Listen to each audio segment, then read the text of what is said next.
ಭಾರತ ಮತ್ತು ಆಫ್ರಿಕಾ ಶ್ರೀಲಂಕಾ ನಡುವೆ ತ್ರಿಕೋನ ಸರಣಿ 15 ದಿನಗಳಲ್ಲಿ 7 ಪಂದ್ಯಗಳ ಸರಣಿ ಸ್ಟಾರ್ಟ್ ಆಗಲಿದೆ.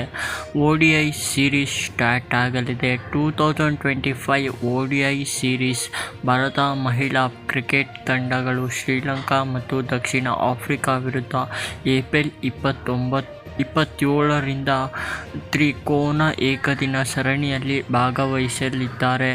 ಕೊಲಂಬೋದ ಆರ್.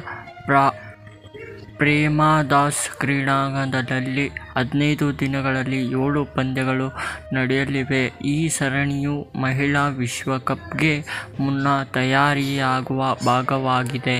ಇದೇ ರೀತಿ ನ್ಯೂಸ್ ಅಪ್ಡೇಟ್ಸ್ ಬೇಕು ಅಂದರೆ JRV ಕನ್ನಡ ಸ್ಪೋರ್ಟ್ಸ್ಗೆ ಫಾಲೋ ಮಾಡಿ, ಶೇರ್ ಮಾಡಿ, ಸಬ್ಸ್ಕ್ರೈಬ್ ಮಾಡಿ ಗುರು. ಫೇಸ್ಬುಕ್ಕಲ್ಲಿ ನೋಡ್ತಿದ್ರೆ ಇವಾಗೆ ಫಾಲೋ ಮಾಡಿ. ಒಂದು ವಿಡಿಯೋ ಇಷ್ಟ ಆದರೆ ಒಂದು ಲೈಕ್ ಮಾಡಿ ಗುರು, ಫಾಲೋ ಮಾಡಿ.